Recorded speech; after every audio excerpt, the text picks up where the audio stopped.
about that. Rosalinda Ramos Abuabara. My mother's maiden name is Peñalver.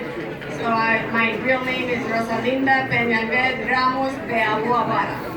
I am born, raised, never left San Antonio.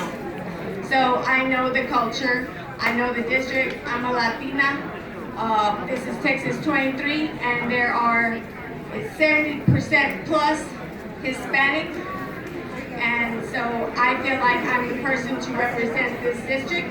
And if I should win, I would be the first female Latina to win this place. And I would be very honored and very happy to win. I would like to tell you, thank you. I would like to let you know that I started off because I'm a healthcare candidate. I have been working for more than 30 years in healthcare, so I know what it's like to get those phone calls that say, hey, we're in a lot of pain, can we come over? Sure, come on over.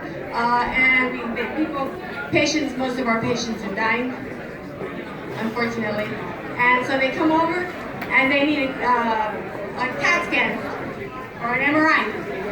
And because they have insurance from their employers, we have a lot of insurance now. You have to wait 2 weeks to get approval for your procedure. And sometimes a lot of people are in a lot of pain, so you don't have 2 weeks to wait. So what do? You go to the ER. So that's just a waste of money.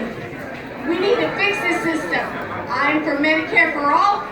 I know that this is not going to happen overnight, but I actually work in the business, so I think that Texas has over 1,700 private insurance companies, and to get on all of them is impossible.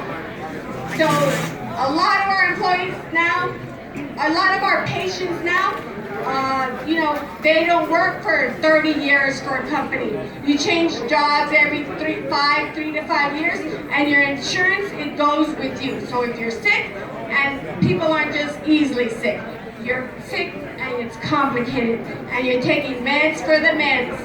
We know how that is because we get new patients all the time. So I know that was how I started. I'm a healthcare candidate. I know all about it because I answer those phone calls every day. Second thing I want to talk about is that immigration started becoming a problem. Hey, again, I'm a Latina. I have a vested interest. That manifesto that was written from the El Paso shooter, included Mexican Americans, citizens, second, third generation. Guess what? I'm second generation. Guess what? My kids are third generation. I have a vested interest in this. I am going to fight for policy, immigration policy, and fix it. Asylum is not illegal. It should not be criminalized. Also, I'm going to do a little bit of bragging. I believe a lot in education, public education. My daughter graduated first in her class from Tom C. Clark High School. So she was also class president, and she goes to the University of Chicago. And I'm very proud of that, and that doesn't just happen by itself.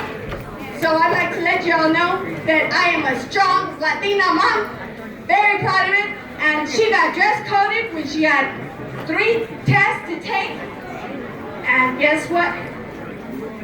I got escorted off the campus by the police because I wasn't going to make my daughter change because she was taking 3 tests. So ask me about my passion.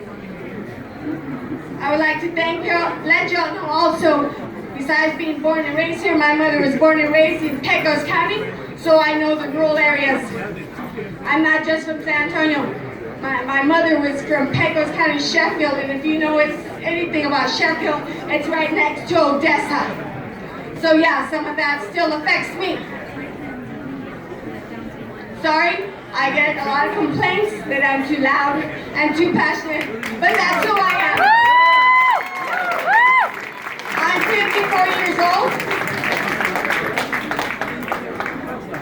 and I'm asking for your support. I'm not a politician, but somebody needs to step up. Thank you very much, folks.